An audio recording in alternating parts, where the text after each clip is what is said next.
Bonjour à toutes et à tous et bienvenue dans cette émission spéciale et à certains égards même révolutionnaire. Oui, il ne faut pas avoir peur des mots des fois parce que quand on a deux géants qui s'associent, ce n'est pas pour faire quelque chose de banal. Ces deux géants, vous les connaissez, c'est Aguer et Trilux et ils ont quelque chose à vous proposer. Voilà, ensemble et donc c'est forcément révolutionnaire. Alors, nos invités sont là, ils représentent Aguer et Trilux. Alors, il a fallu dire qui commence. Alors, on a fait pile ou face.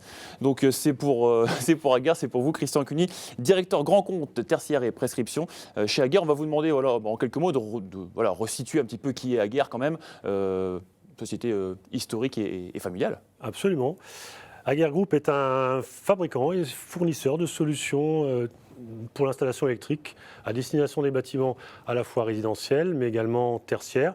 Et juste pour faire un tout petit peu d'histoire, l'entreprise a été créée en 1955 par deux frères, Hermann et Oswald Aguer, à l'époque implantée en Sarre, qui était une province à l'époque française en Allemagne. Et ensuite, il y a eu une deuxième implantation qui s'est faite à Obernai, en Alsace. Les deux frères se sont séparés. Et souvent, on nous demande finalement, est-ce que Aguer est une entreprise allemande ou française ? C'est un peu des deux. C'est une entreprise européenne avec ces deux implantations. D'ailleurs, nous avons un statut très particulier de société européenne. Juste vous donner peut-être quelques chiffres. L'entreprise aujourd'hui, bien sûr, entre 1955 et aujourd'hui, la croissance a été extrêmement forte. Nous sommes aujourd'hui 11 500 collaborateurs, avec un chiffre d'affaires de plus de 2 milliards d'euros. Et nous sommes présents dans plus de 120 pays à travers le monde. Et nous disposons de 22 sites de production. Les principaux sont en Europe. Et d'ailleurs, l'un des principaux était pas très loin d'ici, à Obernai, avec près de 2500 personnes qui travaillent ici. Donc voilà pour la taille de l'entreprise. Mais ce que je voudrais souligner, c'est que malgré cette taille et malgré ces chiffres que je viens de vous donner, l'entreprise a malgré tout gardé cette consonance familiale, puisque à la tête de l'entreprise aujourd'hui, il y a le fils de l'un des deux fondateurs, qui est Daniel Aguer. Et ça, nous en sommes très heureux, très fiers, clairement. Voilà pour l'entreprise en quelques mots. Vous dire aussi que, bien sûr, on connaît Aguer sur la partie résidentielle depuis de très longue date. Le tertiaire, un petit peu plus récemment, quoiqu'on n'est pas novice sur le sujet, clairement. On a déjà des très très belles références. Et sur le tertiaire, on s'adresse à différents types de segments de bâtiments, mais un focus plus particulier sur les hôtels, le retail, les magasins, on va dire, et les bureaux. Et d'où d'ailleurs l'association qu'on a aujourd'hui avec Trilux sur cette partie-là, sur les bureaux. On propose un ensemble de solutions très complet, un spectre très très large, qui va du tableau de distribution, donc le TGBT, tableau général basse tension, jusqu'à des intensités de 2500 ampères, et on va jusqu'à, à l'autre bout, la prise électrique et l'appareillage, enfin l'ensemble de l'appareillage mural, prise électrique, interrupteur, etc. En passant par des solutions également de cheminement de câbles, goulottes, cheminement de câbles par le sol. Mais également, c'est ce qui fait l'objet de cette discussion aussi aujourd'hui, un ensemble de solutions qui permettent de piloter et de gérer le bâtiment à travers notamment des produits communicants comme des produits KNX. D'ailleurs, je précise que Aguer était l'un des fondateurs avec d'autres du protocole KNX en France. Voilà, en quelques mots. Quelques mots, le petit lien avec Trilux en face, avec Lionel Witkowski qui est le PDG de Trilux tout simplement. En quelques mots également, qui est Trilux ? Alors, le parallèle est surprenant, mais Trilux est un des leaders du marché de l'éclairage en Europe. Mais nous sommes avant tout une société familiale. Ce qu'on appelle un petit peu le Mittelstand allemand. Donc nous avons, de par le monde entier, 5000 collaborateurs. Nous avons un chiffre d'affaires supérieur à 600 millions d'euros. Et dans l'éclairage, on occupe 4 segments. Le premier, c'est l'éclairage intérieur. C'est le segment qui est dominant chez nous. Mais nous sommes aussi présents dans l'éclairage extérieur, dans tous les systèmes de commande pour l'éclairage, et enfin dans la partie émergente du métier, qui sont les services associés. Dans les services associés, on entend aussi bien le financement que la géolocalisation à l'intérieur du bâtiment.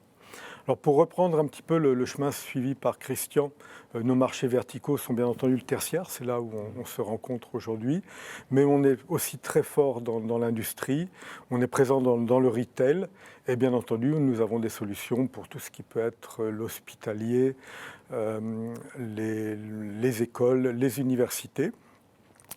Et Trilux est une maison qui a maintenant 100 ans, c'est-à-dire qu'il y a 100 ans, et qui est située en fait à l'est du bassin de la Ruhr, en Allemagne. Et ce qui est amusant, c'est que c'est une région où il y a une forte concentration de fabricants, donc on est industriel, de fabricants de l'éclairage, qui au départ, il y avait une société, et puis petit à petit, les gens ont essaimé. Et puis, il y a quelques sociétés qui ont tiré leur épingle du jeu, et Trilux en fait partie. Voilà, donc quand on dit deux géants, hein, c'est pas, voilà, c'est un mot qui a tout son sens. Rapidement, donc on a vu deux sociétés avec des racines un petit peu en Allemagne et des racines familiales des deux côtés. Est-ce qu'il y a d'autres points communs qu'on peut tout de suite, comme ça, vraiment en deux mots, désigner? Alors, j'aime bien parler de notre ADN. Et c'est vrai qu'il y a un ADN qui est commun aux deux sociétés. Je pense que c'est l'envie de produire de la qualité de nos produits, l'expertise de nos équipes. On a plus que des vendeurs, on a des gens qui sont compétents dans leur domaine, et aussi le côté rigoureux, aimer les choses bien faites. Et c'est toujours derrière les coopérations, il y a toujours une question d'hommes. Et puis, on a commencé à travailler ensemble, et c'est vrai qu'on peut dire que la mayonnaise a prise et qu'aujourd'hui, nos équipes échangent régulièrement, et on essaye justement d'apporter ce qui est une excellence dans le domaine de l'expertise, de les mettre en commun pour apporter la meilleure solution possible. Voilà, donc si vous aimez le travail de qualité, voilà, restez avec nous. On va vous proposer également, vous qui nous suivez, d'échanger avec nous via le chat. Hein. Vous pouvez poser des questions à nos invités sans aucun problème. J'ai la tablette, votre question, elle arrive ici sur la tablette. Et puis comme ça, vous pourrez interagir si vous avez un doute, une question, une précision à demander. Voilà, on pourra vous l'apporter. On va accueillir, messieurs, d'abord une invitée, c'est Christelle Bastard, alors qui est à distance. Voilà. Bonjour Christelle Bastard, responsable des études transverses et prospectives chez CBRE. On va parler un petit peu du contexte de l'immobilier de bureau. Déjà en deux mots pour commencer, qu'est-ce que vous faites chez CBRE? Alors écoutez, déjà merci de m'accueillir pour ce webinaire. CBRE, nous sommes une société de conseil, un numéro mondial du conseil et de la transaction en immobilier d'entreprise. Et moi, je suis au département research. Mon boulot, c'est de réfléchir notamment aux évolutions, aux mutations que vont connaître les usages immobiliers et au-delà l'industrie immobilière dans les années à venir. Et donc, j'ai le plaisir aujourd'hui de venir vous parler très rapidement de quelques axes qui vont en tout cas infléchir les espaces de travail, donc votre façon de les aménager, de les créer. Alors une première question qu'on avait envie de vous poser, c'est par rapport à cette situation qu'on vient de vivre, hein, le confinement, le coronavirus qui est toujours là. Est-ce que clairement ça a déjà un impact sur ce marché de l'immobilier de bureau? Alors il y a deux choses. Moi je te dis souvent que le Covid, la crise du Covid, d'abord est un peu un accélérateur des mutations qu'on a commence à connaître l'immobilier avec la révolution de l'usage. Parce qu'un accélérateur, un catalyseur, parce que ça met en lumière certains problèmes causés par des excès, hyperdensité, hypermobilité, hyperspécialisation des territoires, par exemple. Ça va aussi accélérer certains changements sociétaux, la recherche d'un équilibre, vie personnelle, vie pro, du bien-être, les problématiques de consommation, de frugalité. Ça va réfléchir des tendances, par exemple. On va parler tout à l'heure un peu plus avant des problématiques de bien-être au travail, mais ce sera un peu moins de cocooning, moins de confort, et puis davantage sans doute de sanitaire et puis aussi d'efficacité pour les entreprises, parce qu'il y a une raison quand même, l'impact en tout cas immédiat très clair qu'on voit pour l'instant du Covid, c'est la crise économique qui, au-delà de se profiler, est maintenant aujourd'hui bien présente et qui va avoir un impact immobilier. L'immobilier, je le rappelle, c'est quand même le deuxième facteur de coût pour les entreprises. Donc forcément, actuellement, les entreprises sont très clairement en train de réduire la valeur sur leur immobilier et ça va impacter très fortement les marchés. Maintenant, j'ai envie de dire, tout ce qui est relatif aux mesures de distanciation sociale, c'est un éclatant. Et c'est pour ça que nous, chez CBRE, on essaye déjà de se projeter dans l'après et de réfléchir à ce qui va rester et comment demain on va vivre les espaces de bureaux et comment donc il faut les concevoir pour se préparer à cet avenir. Dans ce que vous dites, on sent qu'il y a besoin peut-être de flexibilité encore plus grand finalement. Voilà, il va falloir s'adapter, parfois confinement, reconfinement par exemple, pour reprendre l'exemple de la Covid-19. Là, la flexibilité, c'est un point aussi central de ce qui nous attend? Alors très clairement, ça c'était une tendance quand même qui était déjà là, extrêmement forte, installée, mode du flex office et autres. Ce qu'il faut comprendre, c'est que la crise économique, ça va surtout être pour les entreprises beaucoup plus d'incertitude, beaucoup moins de visibilité. Donc forcément, quand on n'a pas de visibilité, il faut qu'on soit réactif, il faut en effet qu'on soit flexible. Donc il va y avoir un vrai besoin de flexibilité et de facilitation dans la gestion, la gestion immobilière des entreprises, et au-delà de ça aussi dans les bureaux, dans les espaces de travail, à l'échelle des immeubles. Il va falloir avoir des espaces qu'on peut reconfigurer, cloisonner, ouvrir en fonction des besoins, des impératifs sanitaires qui apparaissent, qui disparaissent, et au-delà d'une réallocation des espaces privés, publics, et puis aussi pour les investisseurs, pour les actifs, pour demain les repositionner plus facilement sur leur marché, la possibilité aussi de changer les usages. Ce sera un élément vraiment, je pense, essentiel, la flexibilité, pour lutter contre l'obsolescence des bâtiments. Oui, on a vu aussi que les entreprises découvraient que le télétravail, c'était pas si mal.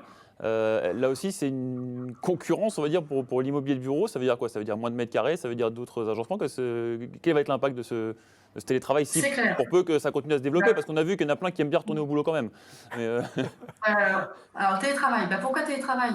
Réduction des coûts immobiliers, et vous voulez quand même faire plaisir à vos salariés, vous quand même un peu répondre à cette problématique besoin de bien-être. En effet, le télétravail, ça peut sembler être la formule magique. Maintenant, je dis attention, l'impact du télétravail sur les besoins immobiliers n'est pas si évident, parce qu'en effet, tout dépend des formules de télétravail que vous mettez en place. C'est pas parce que les gens ne sont pas là 2 jours par semaine que vous allez réduire vos espaces par 3, par 2, pas par 3 en tout cas, ça c'est très certain. Et puis au-delà aussi, les règles sanitaires qui vont quand même, si elles seront plus si fortes, vont perdurer, vont mettre quand même un stop vraiment très clair aux logiques de densification. Donc, alors peut-être qu'on aura moins besoin d'espace à cause du télétravail, mais demain, on va dédensifier aussi des espaces qui étaient devenus très, très concentrés dans les nouveaux agencements de bureaux. Donc, ce n'est pas du tout évident de voir quel sera le résultat à terme en termes de balance. C'est quelque chose sur lequel il faut se pencher. Enfin, l'espace de bureau n'est pas mort. Ça, c'est vraiment un message fort qu'on dit chez CBRE. Il y a encore de l'avenir pour les immeubles de bureaux. et il n'est pas mort, mais il faut le rendre peut-être plus attrayant d'une certaine façon pour le salarié. Très clairement, là, ce qu'on dit, c'est que en fait, demain, c'est pas qu'il n'y aura plus d'espace de bureau, c'est qu'on va proposer aux salariés une multitude d'espaces à disposition. Travail à domicile, travail dans des espaces de relais, travail dans les sièges. Donc, si on veut que les salariés reviennent dans les sièges, il faut en effet que ces espaces soient extrêmement attractifs. Et là, on n'est plus vraiment dans un jeu. Avant la crise, on était en enjeu RH, attirer les meilleurs talents. Maintenant, l'idée, c'est voir les salariés au bureau, parce qu'en termes de productivité, de travail d'équipe, d'engagement, d'implication, c'est quand même pas la même chose, des équipes qui ne se voient jamais, qui sont toujours en distanciel, et des équipes qui sont en présentiel. Donc demain, les entreprises vont vraiment avoir besoin de convaincre leurs salariés de revenir dans les bureaux, et oui, du coup, il va falloir des espaces attractifs qui offrent du bien-être, du confort, la modularité et plein de choses comme ça. Ça, c'est très important. Est-ce qu'il y a des labels qui existent ou qui se mettent en place par rapport à ça, par rapport à ce confort de travail, cette attractivité du travail au boulot, justement? Oui, en fait, il y a déjà des labels qui existaient depuis longtemps, tous les labels HQE, développement durable, le label WELL, plein de labels aussi autour de la connectivité comme Wire. Et puis, ce sont des éléments qui vont être très importants aussi, parce qu'on parlait incertitude économique. Lisibilité, visibilité, ça va devenir des éléments importants de sécurisation des acteurs. Et donc, bien entendu, dans ce cas-là, les labels ont vraiment toute leur place pour sécuriser les parties en présence, que ce soit les utilisateurs, les investisseurs, les maîtres d'ouvrage. Donc, je pense qu'en effet, la tendance au label est quelque chose qui va pousser très fort dans les années à venir. Merci beaucoup, Christelle Bastard, d'avoir été avec nous pour poser un petit peu un cadre, on va dire, sur cet environnement de l'immobilier de bureau. En studio, nous a rejoint Camille Deleforti, chef de groupe Smart Home et Building Automation chez Aguerre. Un mot, on vient de parler de labels. Oui. Un mot justement peut-être supplémentaire sur ces labels qui existent. En fait, les labels sont très importants parce que ça permet vraiment d'amener une cartographie et de montrer que son bâtiment a des avantages. Donc c'est vraiment important d'amener ces labels. Il y en a 2 qui me viennent là spontanément. On a le LEED, on a le WELL qui a été parlé. Donc les labels sont de plus en plus en train de tourner vers le bien-être. C'est-à-dire avoir un espace de travail qui soit tourné vers le bien-être. On parle de plus en plus de solutions, de flexibilité, etc. Donc il y a beaucoup de labels qui existent aujourd'hui et il faut vraiment se développer, c'est un gage de qualité en gros de son bâtiment. Lionel, pareil, dans la lumière aussi, et des labels aussi qui se développent, qui existent. Alors, on va retrouver exactement les mêmes labels parce que ces labels s'attaquent à 3 domaines qu'a nommé Camille, qui sont bien entendu les économies d'énergie, donc d'avoir des bâtiments dont la performance énergétique va être meilleure, qui évoluent beaucoup vers la qualité de l'environnement au travail, et Christelle Bastard en a parlé précédemment, et aussi un petit peu le côté environnemental. Et donc on a bien entendu Well, on a aussi Bream, qui est certainement un de ceux qui sont le plus présents, on a LEED. Et quand on regarde Well, c'est celui qui va, pour moi, au niveau de l'éclairage, peut-être apporter l'impact la plus importante au niveau de la qualité de l'environnement au travail. Il s'attaque à 10 thèmes différents. Et parmi ces thèmes, bien entendu, l'éclairage joue un rôle très important, mais les autres facteurs sont eux aussi importants. Et il ne faut pas sous-estimer l'action que peut avoir en fait les différents thèmes au niveau de l'environnement du travail. Et il y a eu une initiative qui a été prise par la Green Building Association, qui a en fait des tests. Et ce qui est très bien, c'est qu'ils ont, sous une situation qui était la situation existante avant que les travaux n'interviennent, recensé au niveau des utilisateurs du bâtiment leurs conditions de travail, donc quelles étaient l'impression, le niveau de satisfaction, et ils ont refait la même enquête à partir une fois que les travaux étaient terminés, auprès des mêmes utilisateurs pour savoir quel était leur niveau de satisfaction.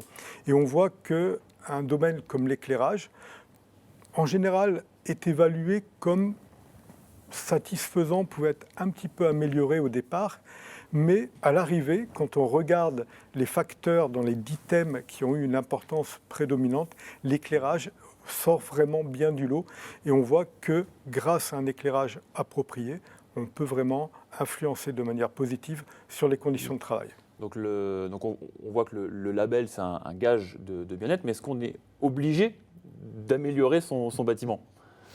En fait, on a des décrets, différents décrets qui sont parus sur les obligations de réduction des consommations d'énergie. Aujourd'hui, ce qui est obligatoire, c'est les bâtiments de plus de 1000 m2 avec un seul propriétaire, où on a des objectifs de réduction jusqu'à 2060.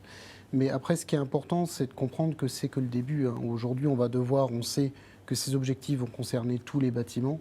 On va devoir mettre en place des solutions pour améliorer les performances énergétiques, faire en sorte d'avoir des bâtiments plus intelligents. Aujourd'hui, on construit des bâtiments qui sont de plus en plus étanches, où on a besoin de plus en plus d'amener des automatismes pour éviter que le bâtiment surchauffe, notamment en été, avec des brises-soleil, etc. Donc il faut vraiment qu'on amène de plus en plus d'intelligence dans nos bâtiments pour vraiment réduire les consommations d'énergie, mais tout en préservant le bien-être et le confort. Tout le monde est concerné par ça? Alors, tout le monde est concerné, tous les bâtiments de plus de 1000 m2. Ouais. Au niveau de la lumière aussi, encore on y revient, il y a aussi des objectifs qui ont été fixés, je crois, par l'ADEME également en termes de réduction de la consommation.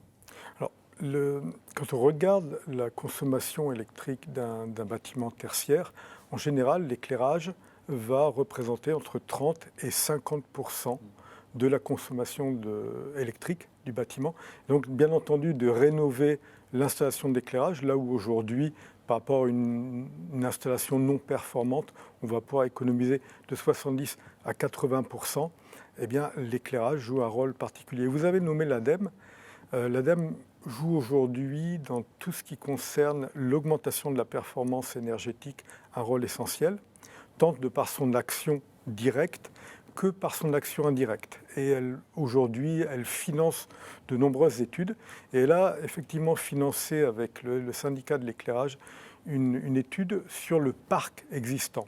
Et aujourd'hui, on constate que pratiquement 90% du parc tertiaire existant nécessite une rénovation.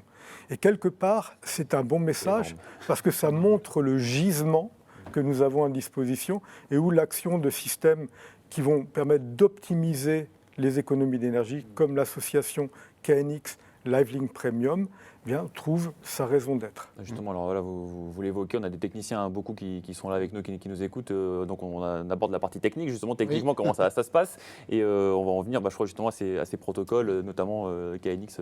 Oui, en fait, aujourd'hui, l'idée, c'est vraiment de s'appuyer sur deux pointures, deux expertises. Donc déjà, la première pointure, c'est le KNX. Aujourd'hui, KNX, on est plus de 495 fabricants à fabriquer des produits KNX, donc ça montre aussi une certaine pérennité et une opérabilité entre les différents produits des différents fabricants, mais c'est aussi un gage de sécurité, parce qu'en fait KNX va permettre vraiment, c'est en quelque sorte la colonne vertébrale. C'est la colonne vertébrale qui va rassembler tous les éléments de chauffage. On va pouvoir récupérer tout ce qui est brise-soleil orientable, on va pouvoir piloter l'éclairage bien sûr, on va pouvoir récupérer l'ensemble des capteurs techniques d'un bâtiment. Donc ça amène vraiment cette colonne vertébrale. Et la deuxième pointure, c'est le DALI 2, où là, on a vraiment cette expertise DALI 2. Mais là, Lionel en parle beaucoup mieux que moi. Donc, je vais laisser Lionel nous présenter un peu plus DALI 2. Et parce que DALI 2, c'est plus pour l'éclairage. Pour l'éclairage, voilà. Donc, s'il y a un DALI 2, c'est qu'il y a un DALI 1, j'imagine, comme les Rambo, les Rocky, les Terminator. On est passé à la suite. DALI 2, le retour. Qu'est-ce qu'il a de mieux, donc, ce DALI évolué? J'aimerais bien vous parler du DALI 3, mais ouais, je vais commencer par le DALI 1. Et en fait, donc DALI est un acronyme. C'est l'acronyme pour Digital Addressable Lighting Interface. Et c'est un protocole qui a été mis en place par l'industrie de l'éclairage, au départ, pour permettre justement que les appareils d'éclairage communiquent entre eux. Alors, comme toute initiative, au départ, c'est parfois un petit peu chaotique. Et c'est vrai que quand aujourd'hui, avec Camille, on fait l'analyse de DALI, on voit que c'est quand même c'était au départ très limité uniquement aux appareils d'éclairage en eux-mêmes, et surtout de par le démarrage qui s'est fait de manière, pas empirique, mais peut-être pas autant ordonné qu'au niveau du KNX, eh bien, on avait parfois au niveau des compatibilités dans certains domaines des choses limites. Voilà. Et DALI 2 a été créé justement pour pallier à ça. Donc, le premier avantage de DALI 2, c'est que c'est extrêmement normé. Les tests de qualification sont beaucoup plus poussés. Il faut aussi recevoir un agrément de la part de DALI. Et donc, on a aujourd'hui des appareils dont on sait que les jeux d'instruction sont bien fixés et on est sûr de l'interopérabilité entre eux. Et il y a un deuxième changement essentiel entre DALI et DALI 2, c'est on a agrandi, on a ouvert la porte en fait à d'autres acteurs qui sont les détecteurs, qui sont les acteurs comme des boutons. Et on va pouvoir aujourd'hui avoir un microcosme regroupé autour de DALI, dont on est sûr que tout va bien se passer, mais qui est beaucoup plus large qu'avant, qui regroupe tout ce dont on a besoin pour optimiser une installation d'éclairage. Et c'est là qu'on en vient donc au croisement entre DALI 2 et KNX, parce qu'ils sont capables de communiquer. Oui, alors pas directement. Bien sûr, utiliser des passerelles, mais on peut vraiment interagir entre les deux éléments. Oui. Et alors, ça va servir à quoi? Est-ce qu'on a un premier exemple du type de co-utilisation, on va dire, de ces deux Par exemple, si on prend un bureau individuel, comme on peut avoir dans nos sociétés, aujourd'hui, si on restait uniquement sur l'univers des gestions d'éclairage, on va pouvoir piloter l'éclairage. Par contre, on n'amène pas une certaine intelligence. KNX va nous permettre d'amener une intelligence, c'est-à-dire pouvoir prendre, par exemple, ce bouton, de récupérer l'information de présence ou d'absence du détecteur qui est connecté au bus DALI LiveLink, de récupérer cette information pour faire de la gestion énergétique, par exemple pour piloter les BSO, donc les brises-soleil orientables, donc qui vont permettre en fait d'assombrir ou pas, enfin de limiter l'apport naturel. Du soleil, voilà. L'avantage avec ce bouton galerie KNX, c'est qu'on va pouvoir aussi amener des fonctionnalités supplémentaires. C'est-à-dire que plutôt que d'avoir quelque chose qui est figé par programmation, on va pouvoir aussi déroger ce fonctionnement. Par exemple, si moi, je ne supporte pas voir mon BSO qui bouge tout seul tout au long de la journée, ce qui est le cas de beaucoup d'utilisateurs, là, on va pouvoir amener cette dérogation, c'est-à-dire de pouvoir piloter son BSO en lien, donc toujours avec l'installation, avec les gestions solaires. Mais aussi pouvoir aussi lancer directement les scènes d'éclairage et le pilotage de l'éclairage qu'on peut avoir. Par exemple, de la dérogation. On veut faire de la dérogation, on va pouvoir faire de la dérogation. Donc c'est toutes ces petites fonctionnalités qu'on peut ajouter en plus dans l'installation KNX. Et pour ce qui est de la gestion de la lumière, on a entendu parler de LiveLink, Lionel. Alors, autant KNX va vraiment permettre d'appréhender le bâtiment dans sa globalité, autant LiveLink Premium va permettre de décharger KNX de toutes les fonctions qui ont trait à l'éclairage. Les fonctions qui ont trait à l'éclairage, ça va être de créer par exemple des scènes par rapport à une détection de mouvement, de savoir régler des niveaux d'intensité lumineuse, mais pas seulement de savoir les régler, mais aussi de savoir les réguler. Et ces fonctions sont intégrées dans le LiveLink Premium et on peut, parce qu'il faut peut-être ramener ou préciser un peu comment fonctionne l'éclairage, on a une norme qui est la 12464 qui en fonction d'une tâche visuelle, donc un travail de bureau par exemple, va prescrire des seuils de niveau d'éclairement, ce qu'on appelle nous les niveaux d'éclairement, c'est-à-dire la quantité de lumière qui va arriver sur ce qui est en face de moi. Et les cellules que l'on va utiliser, le pilotage, les algorithmes, sont vraiment bien précisément calés sur l'éclairage. Et donc on va pouvoir gérer toute cette partie éclairage avec des seuils différents, des solutions de repli, des évolutions, de savoir dire que si on envoie une instruction d'avoir 50% au niveau de l'éclairage, eh bien on va bien avoir la moitié du flux lumineux qui est présent. Donc KNX va être déchargé de toute cette expertise. Par contre, nous on va pouvoir utiliser l'expertise KNX pour inclure à l'intérieur du bâtiment cette partie éclairage. Je crois qu'il y avait des questions aussi de cycle circadien, où on peut moduler en fonction de la journée aussi, pour être au plus près de notre cycle naturel finalement. Alors, je voulais pas être trop compliqué, mais moi j'aime bien, moi j'aime bien les choses précises. Quand je parlais du pilotage de l'éclairage, j'étais bien entendu centré sur cette norme 12464 qui, comme toutes les normes, reflète un petit peu l'expérience du passé. Et en général, par rapport à une norme qui existe, c'est rajouter un certain nombre de choses qui finira par venir dans la norme. Et donc, le pilotage, le niveau d'éclairement, la teinte de lumière, etc., va être dans la norme. Mais aujourd'hui, on peut aller plus loin. Et en fait, on s'est rendu compte dans les années 90 qu'à l'intérieur de l'œil, au-delà de ce qui servait à la vision, on avait des récepteurs qu'on appelle des récepteurs ganglionnaires et qui permettent de caler l'horloge interne de l'être humain.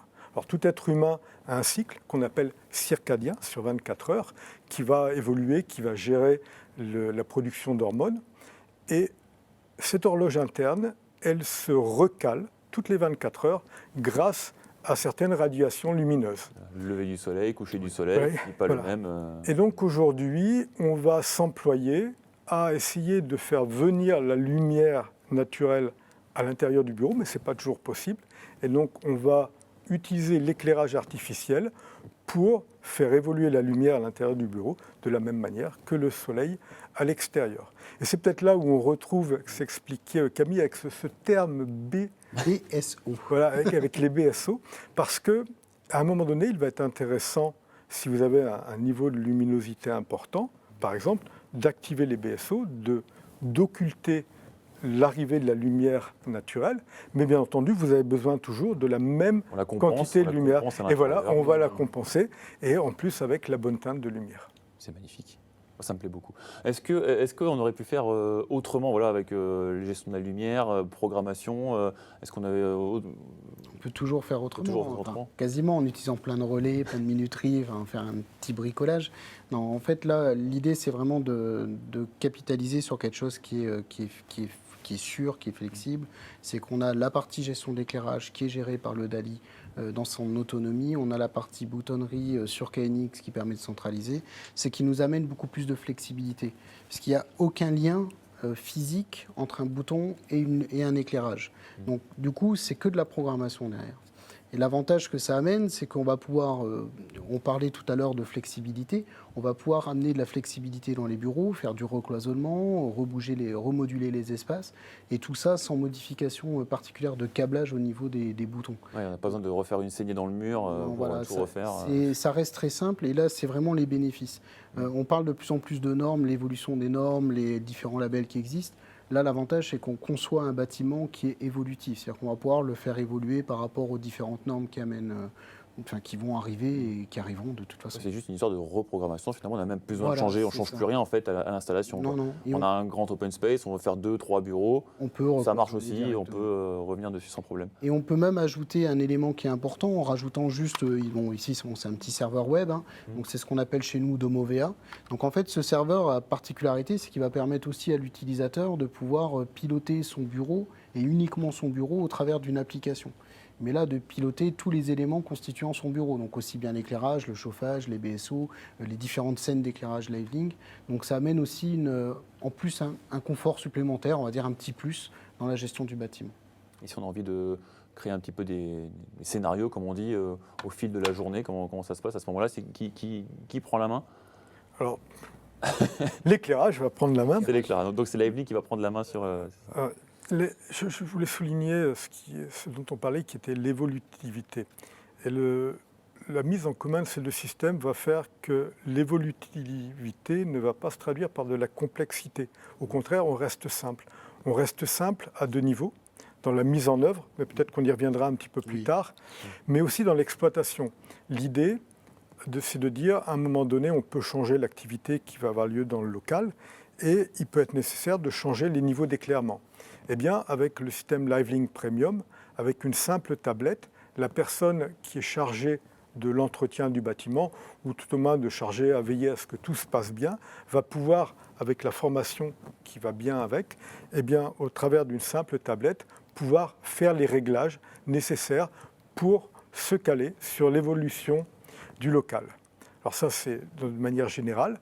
Maintenant, on va au départ essayer quand même d'anticiper par rapport à ce qui va se passer dans le local, et on va pouvoir créer des scènes différentes, comme par exemple de dire, eh bien, on est dans un moment où on travaille normalement, on est à un endroit où on va plutôt faire une pause, on va avoir la partie projection dans une salle de réunion. Donc on va créer effectivement des scènes, et non seulement on va pouvoir créer des scènes, mais on peut en plus créer des séquences, c'est-à-dire que le système Livelink Premium peut même aller jusqu'à charger un calendrier et donc pouvoir anticiper sur certains moments, sur certains jours, et le tout au travers je n'emploierai même pas le mot programmation, mais simplement du paramétrage. Donc, si on résume là en quelques mots, tous les bénéfices qu'on a pu évoquer de manière un petit peu plus technique, bien-être, confort visuel, le côté pratique, flexible, de pouvoir réorganiser comme on veut les espaces de travail. Qu'est-ce qu'on avait d'autre? On avait le cycle circadien, ce qu'on expliquait tout à l'heure, la gestion des blancs de la lumière, ce qu'a expliqué Lionel. Voilà. Alors maintenant, sur la partie, je dirais, installation, ce qui serait bien, c'est d'avoir un petit exemple pratique, je dirais, sur un immeuble de bureau classique, moyen, lambda.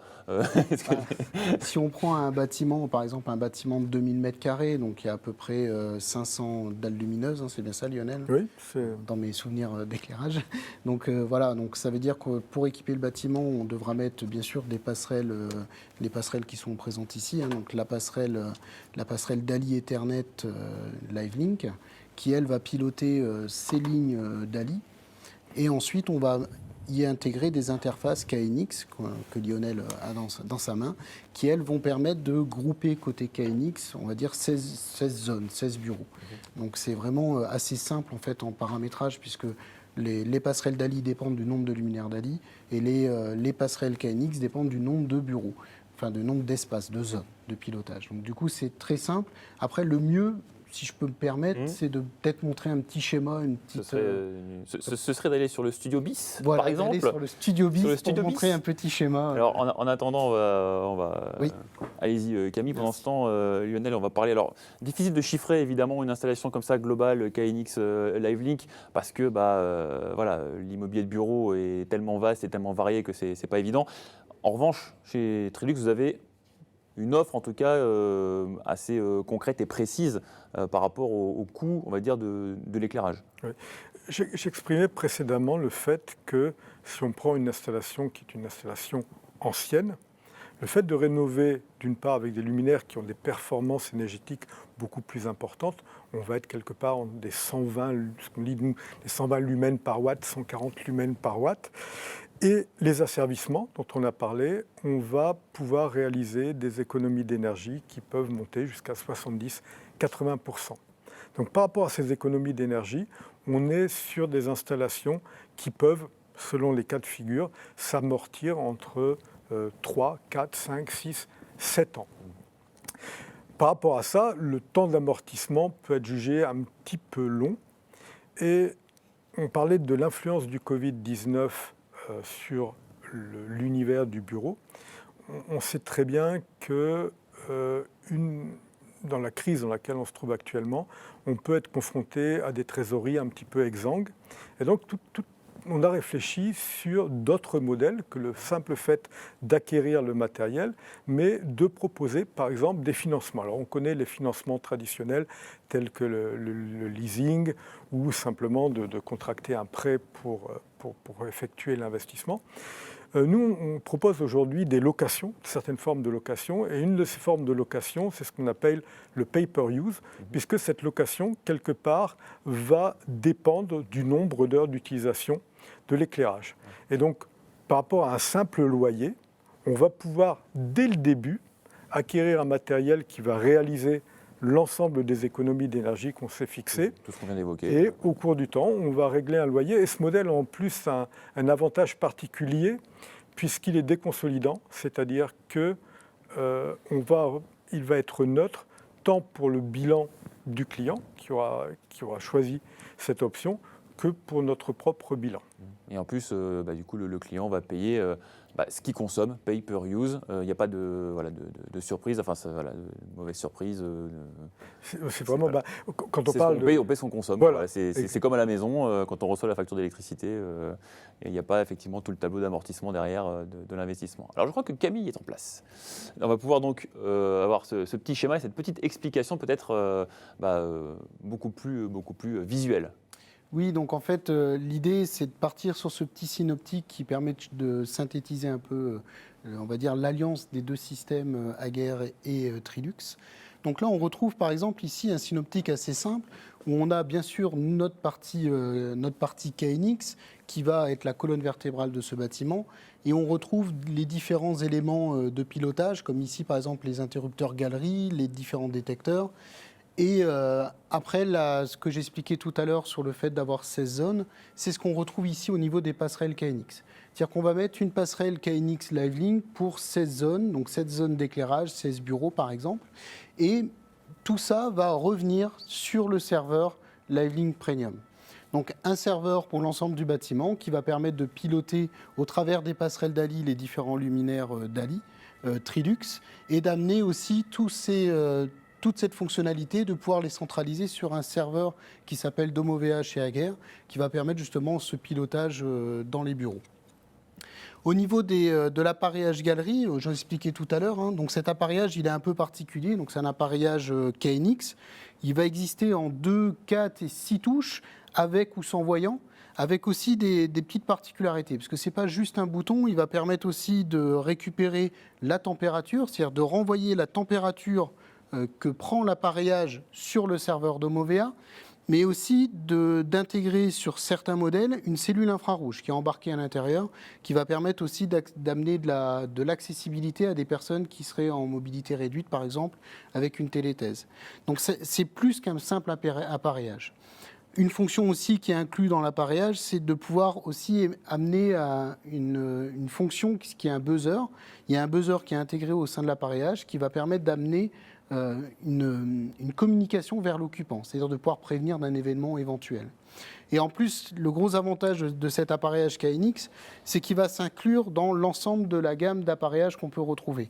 C'est-à-dire qu'on va retrouver les différentes touches, les différents interrupteurs, les différentes prises de courant, des prises USB, voilà. C'est une gamme d'appareillages complète et il n'y aura pas de différence entre la boutonnerie et les prises, par exemple.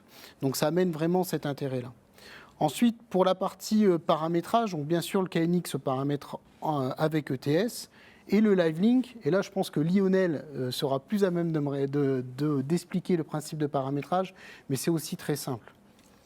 Oui, Lionel, Camille a fait la transition lui-même. Ouais, un mot sur la mise en œuvre, finalement. Voilà. La mise en œuvre, il va y avoir deux parties. La première partie qui est réalisée une fois pour toutes, qui va être le câblage. Et là, je reviens un petit peu sur DALI, sachant que la mise en œuvre de DALI est vraiment simple, puisque vous avez un câblage avec juste 2 fils. Il n'y a pas de polarité à repérer, donc la réalisation est simple. Et ensuite, une fois que vous avez ça en place, vous allez pouvoir faire avec Livelink Premium, vous allez avoir 3 opérations globalement. Donc, on a parlé de ces passerelles, donc une partie DALI reliée aux acteurs, que ce soit les détecteurs ou les luminaires. Et puis, la deuxième partie, qui, elle, va être reliée au travers d'un câble RJ45 à un switch, qui lui-même va être relié au serveur. Et sur ce serveur, on va avoir globalement 3 logiciels. Le premier qui va permettre d'introduire à l'intérieur du serveur le plan du bâtiment, donc de pouvoir se repérer dans l'espace. Ensuite, on va avoir un deuxième logiciel qui va être le logiciel dédié à l'attribution des adresses DALI, mais qui se fait de manière très intuitive. Vous pouvez le faire avec une tablette. Donc on va mettre un petit routeur Wi-Fi. La tablette se connecte en Wi-Fi au serveur. Et ensuite, vous sélectionnez une passerelle. Et par rapport à cette passerelle, vous voyez, en la sélectionnant, quel est l'acteur, donc le luminaire, l'ensemble des luminaires liés, donc c'est jusqu'à 64 luminaires liés à cette passerelle, vont s'allumer. Et quand vous allez sélectionner une adresse, le niveau de luminosité va baisser, le luminaire concerné va clignoter, et ensuite vous faites une affectation simplement par drag and drop. Une fois que l'affectation des adresses est réalisée, il ne reste plus que le paramétrage. Et là, j'insiste, on parle de paramétrage et non pas de programmation. La plupart des programmations auront été implémentées au départ, et il suffit en fonction de ce que souhaitent les utilisateurs du bâtiment ou le propriétaire du bâtiment, ou les deux, eh bien, de réaliser les bonnes fonctions avec les bonnes séquences. Ça a l'air tout à fait simple à réaliser avec la tablette. Alors justement, la tablette, elle est là. Je vois que des questions sont en train d'arriver. On va y répondre dans un petit instant. On va d'abord regarder un petit reportage puisqu'on va aller chez Sodel, qui est une grosse entreprise, un gros installateur électrique de la région Grand Est, qui a fait le choix de travailler avec Aguerre et Trilux.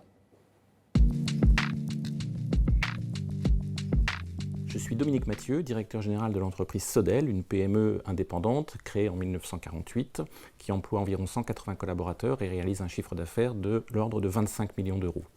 Nos domaines d'activité sont essentiellement les immeubles tertiaires, du bureau, de l'hospitalier, mais également de l'industrie. Une de nos dernières références, c'est la livraison ces jours-ci d'une unité hospitalière de Épinal, 58 000 m² de locaux dans lesquels nous avons réalisé l'ensemble des travaux courant fort et courant faible. L'interconnexion des différents matériels que nous devons mettre en œuvre pour réaliser une installation d'éclairage peut devenir vite un vrai casse-tête compte tenu des différences de protocole entre les différents fournisseurs et les différents matériels. Dans ce contexte, l'offre globale que propose Trilux couplée à la solution Aguerre est une vraie solution rassurante pour les installateurs comme nous, mais également pour le client final. Le déploiement de ces solutions à plus grande échelle passera forcément par la prescription. Et la prescription dans nos métiers passe par les bureaux d'études. C'est à eux que revient le fait de convaincre les maîtres d'ouvrage du bien fondé de ce genre de solution. Une gestion plus simple pour les utilisateurs, plus de confort également, mais surtout une meilleure efficacité énergétique. De notre côté, nous prescrivons ce genre de solution auprès de nos clients directs. La preuve en est, nos bureaux en sont équipés. Depuis de nombreuses années, nous entretenons un partenariat avec Trilux comme avec Aguerre qui se révèle être très efficace. Dans nos métiers techniques, nous avons besoin impérativement d'avoir des interlocuteurs qui soient capables de pouvoir élaborer, concevoir, réaliser et maintenir des installations toujours plus techniques et plus complexes. Dans ce contexte, Trilux comme Aguerre l'ont bien compris et nos interlocuteurs ne sont pas de simples commerciaux, mais des vrais techniciens qui connaissent bien leurs produits et leur gamme. Grâce à cela, nous pouvons élaborer des solutions à la hauteur des attentes de nos clients. Le principe de qualité qu'on évoquait dès le début de cette émission. Christian Cuny donc, est revenu parmi nous en plateau. Je rappelle, un directeur grand compte tertiaire et prescription chez Aguerre. Question, quid de l'accompagnement justement des BE, des bureaux d'études? Pour l'accompagnement, parce qu'effectivement, ce sont des solutions qu'il faut étudier dès le départ. Et c'est vraiment l'idée qu'on a eue avec Lionel, c'est mettre en place l'ensemble des moyens pour les accompagner. Et là, j'aurais deux réponses. La première, c'est de dire, bien, on a des formations qui ont été mises en place dans l'ensemble de nos centres de compétences en France, puisque nous avons 7 centres de compétences. Dans chacun de ces 7 centres de compétences, dans les principales métropoles, nous dispensons des formations KNX avec 3 niveaux, qui sont partenaires, advance et tutor.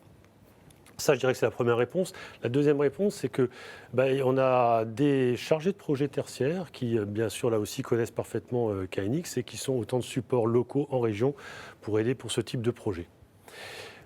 Et une précision également, dans le cas de projets un peu plus complexes, on peut s'appuyer sur un réseau d'intégrateurs. On a une trentaine d'intégrateurs qui permettent de réaliser des ensembles beaucoup plus complets. Est-ce qu'il faut des compétences particulières pour ce type d'installation ? Oui, absolument, oui. Mais pour autant, ça dépend effectivement de la complexité du bâtiment. Encore une fois, soit ça peut être de la formation, soit effectivement l'assistance par les intégrateurs, le réseau d'intégrateurs. Alors, comme promis, je vous disais, on va se pencher un petit peu sur les questions qui nous arrivent sur le chat. Question de Marc, alors ça, ce sera pour Lionel. Quels sont les avantages du HCL, le cycle circadien ? D'accord. Alors, on a parlé brièvement par rapport à l'horloge interne. En fait, quand on parle de la lumière a 3 effets. Elle a un effet visuel, c'est voir, reconnaître, s'orienter. Elle a un effet biologique, c'est celui qu'on a décrit avec le pilotage, le recentrage de l'horloge interne. Mais elle a aussi elle joue sur le plan psychologique.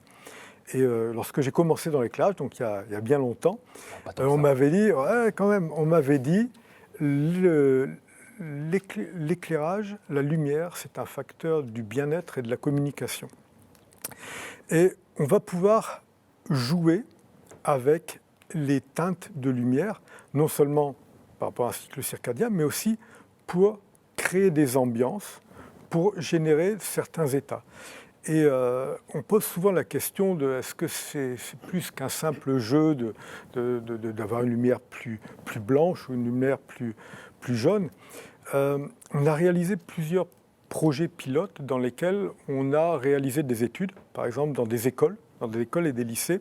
Il existe aujourd'hui des tests psychologiques qui permettent de voir la rapidité et de pouvoir détecter aussi le niveau de concentration. Donc vous devez identifier, par exemple sur des lignes, des choses qui sont en divergence par rapport à la majorité des signes qui sont dans cette ligne. Et on a utilisé une condition d'éclairage qui était celle qui existait avant, et ensuite une condition d'éclairage qui est liée justement au HCL, donc le Human Centric Lighting, ou éclairage biodynamique. Alors souvent, quand on va vouloir obtenir une forte concentration des élèves, on va partir sur des niveaux d'éclairement qui sont plus élevés et une teinte qui est plus blanche, plus froide. On va être sur, pour parler de manière un petit peu plus précise, 5000-5500 Kelvin.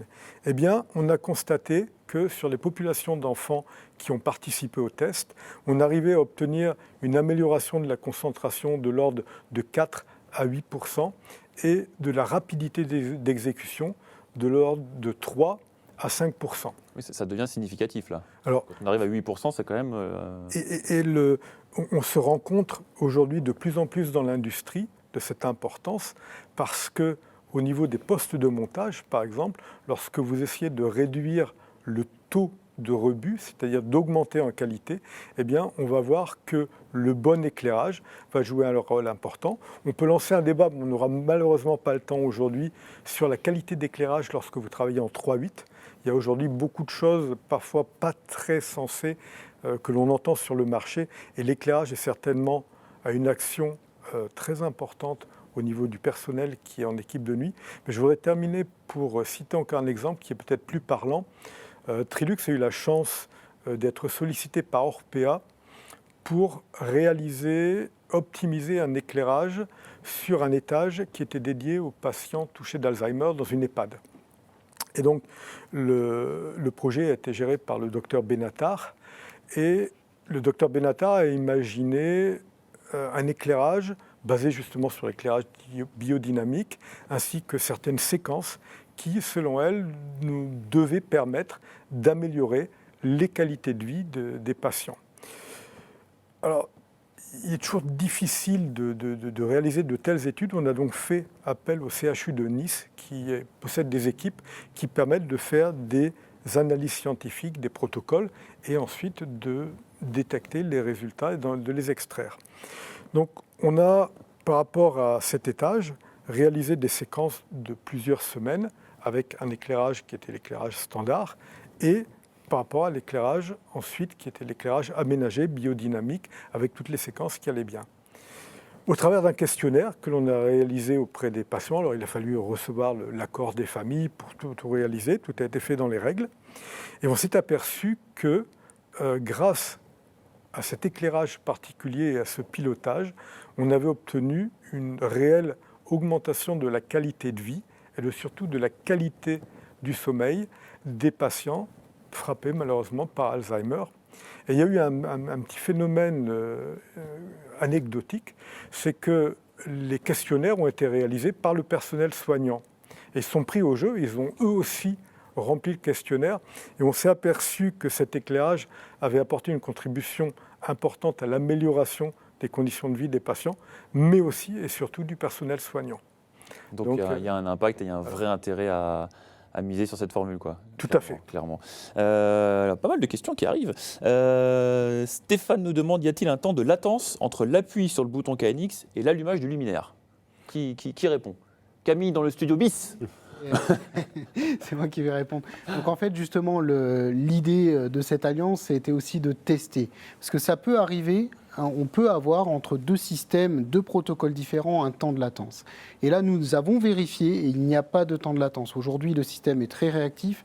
Il n'y a pas de différence entre une action qui serait uniquement en KNX et une action qui est en KNX et qui passe par LiveLink. Donc c'est un point qui est très important et je vois qu'il y a des techniciens derrière les écrans. Ah oui, alors, il y en a un autre technicien, Camille, ça c'est pour vous toujours. Le protocole KNX n'est-il pas trop lourd par rapport à d'autres, sachant qu'il faut un intégrateur pour faire juste une petite modification ? Oui, alors justement, la particularité de garder les compétences qu'on peut avoir avec LiveLink Premium et KNX, c'est KNX, quand on a des modifications, c'est souvent lié à l'éclairage. C'est souvent lié aux ambiances lumineuses où on va régler. Là, l'avantage de cette solution qui allait les deux spécialistes, donc Aguerre et Trilux, c'est de pouvoir conserver les modifications au niveau de l'éclairage au travers d'une simple page web, enfin des outils de configuration de LiveLink Premium, tout en gardant ce socle KNX. C'est-à-dire qu'en gros, KNX, il fait que juste envoyer des messages et le LiveLink Premium, après, prend ce message pour en faire une action.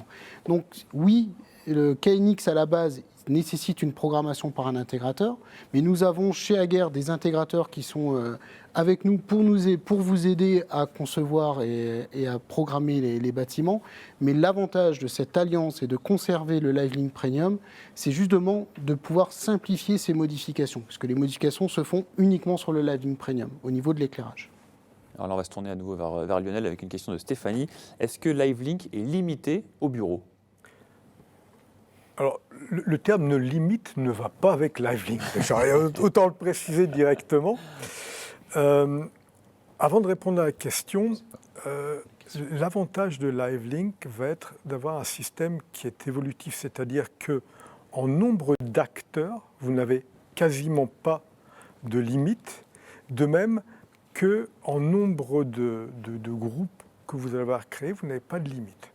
Alors, ceci s'applique bien entendu au bureau, mais aussi à l'industrie, à l'éducation, à la santé, c'est-à-dire que on parlait de paramétrage, et pour faciliter le paramétrage, on a souvent ce qu'on va appeler des use cases, c'est-à-dire qu'on va, au travers de notre expérience d'éclairagiste, savoir que dans certains cas, on va avoir besoin de telle fonction, et on a effectivement une panoplie de fonctions dédiées au tertiaire, mais on a aussi une panoplie de fonctions dédiées à l'industriel. Et j'ai oublié un des domaines qui est le plus important, qui est certainement ce que nous on va appeler le retail, c'est-à-dire les GSA, GSB, les magasins. Et là, peut-être encore plus que dans le domaine du tertiaire, l'éclairage prend toute son importance parce que l'éclairage est un facteur de la vente. Et il est indispensable justement de pouvoir piloter, mais aussi de pouvoir suivre le réaménagement d'un magasin. Et donc, on va retrouver, bien entendu, LiveLink Premium dans le tertiaire, mais on va le retrouver dans l'industrie et aussi, surtout, dans le retail. On en fait des choses avec la lumière quand même, hein, quand on vous écoute. Hein. C'est un métier fantastique. Apparemment. Encore une question, allez, peut-être une dernière avec Quentin qui demande « Est-il possible de piloter un seul bureau individuel équipé d'un LiveLink avec le nouveau Domovea ?» Est-ce que... Oui, alors ça c'est pour... C'est pour Camille. C'est Les pour regards se tournent vers Camille. C'est pour moi. Donc oui, justement, c'est la particularité, c'est que Domovea est capable de gérer jusqu'à 500 utilisateurs, donc en gros presque 500 bureaux, ce qui va permettre de piloter uniquement le bureau de la personne et pas ce qu'il y a autour. Donc on peut très bien créer des profils, c'est-à-dire des gens qui auront accès à plusieurs zones ou accès qu'à une seule zone. Donc ça, c'est la grosse particularité de Domovea, oui. Bien, je pense qu'on a fait pas mal le tour. Je vous laisse 30 secondes chacun pour dire un petit mot de conclusion. Allez, Lionel. Je crois qu'aujourd'hui, il est important, on ne peut pas, le monde est devenu plus complexe, et la complexité augmente, et je pense qu'il n'est pas facile de tout bien faire. Et je crois beaucoup aux associations, et c'est pour ça que l'association qu'on a aujourd'hui avec Aguerre, qui nous permet de mettre nos expertises en commun, est une réelle réponse à l'évolution du monde qui nous entoure, et certainement une recette qui permettra d'apporter une plus grande satisfaction client que nous pourrions faire chacun de notre côté. Christian Cuny, pareil, Absolument. Je pense que Christelle l'a évoqué tout à l'heure, il y a des vraies tendances lourdes dans les bureaux et je pense que l'association entre Trilux et Aguerre fait sens parce que c'est l'économie d'énergie, c'est de la flexibilité, ça a été souligné à plusieurs reprises, c'est plus de confort. Donc sincèrement, je pense que ça fait sens, quoi. Notre alliance fait sens. Et bien, en tout cas, on se tient à la disposition des personnes qui nous écoutent pour aller plus loin sur des projets. Donc n'hésitez pas à revenir vers nous également et à nous soumettre des projets. Très bien, merci messieurs. J'espère qu'on a été complet, qu'on a pu répondre à un maximum de questions. Si vous en avez d'autres, que vous voulez un devis ou de la documentation technique, vous vous renseignez, vous vous rapprochez des équipes de Aguerre et de Trilux. Ils se feront évidemment un plaisir de vous répondre. En attendant, je pense que vous avez compris quel était le bon choix à faire. Merci aux moyens techniques de Viastoria. Je vous souhaite une très bonne soirée à tous. À très bientôt. Salut.